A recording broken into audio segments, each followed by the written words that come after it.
what has been, Bipasha, your experience around contractors' compliances or complexities in compliance because of contractor compliance obligations?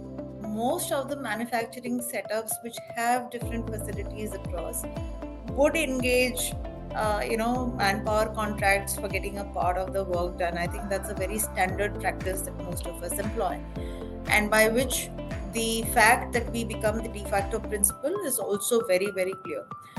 uh, in my experience across various manufacturing organizations, there have been several situations where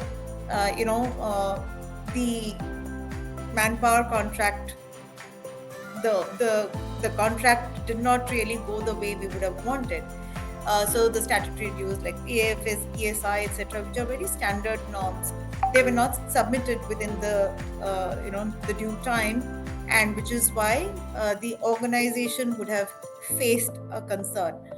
Having said that, and I'm sure there would be a certain point in time where the organization becomes extremely cautious about what the contractual partner is doing in terms of compliances, and those are also checked.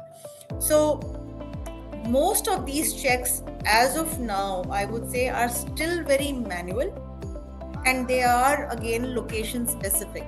So in any location, most of the times there would be at least 10 to 12 manpower contractual workers who would be engaged, and it becomes extremely tedious and difficult for the person who's going to be responsible for these contracts to behave the way they are supposed to really go through the entire documentation, compare what the statements are saying, compare the challans, and so on and so forth.